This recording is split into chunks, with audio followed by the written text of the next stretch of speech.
In this video, I'm going to show you step by step how you can get voice chat on Roblox just in few seconds. So this will be quick tutorial for you guys, step by step. So let's get started. So what you need to do is you just need to open your Roblox account like this. Go to roblox.com or go to your Roblox app. Then what you will do, you will be directly in your home page. Click over here on this icon over here, okay? And click on setting like this, and it's gonna take you to this page over here as you can see. So what you need to do next, let me show you. Scroll down over here, okay? So let me see, scroll down and you need to click over here on verify my age, okay?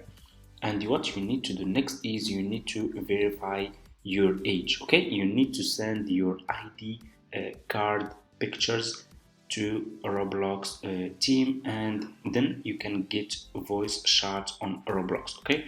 It's very important. If you want to get Roblox voice chat, you need to verify your age, okay? So you need to send your ID card to Roblox team, okay?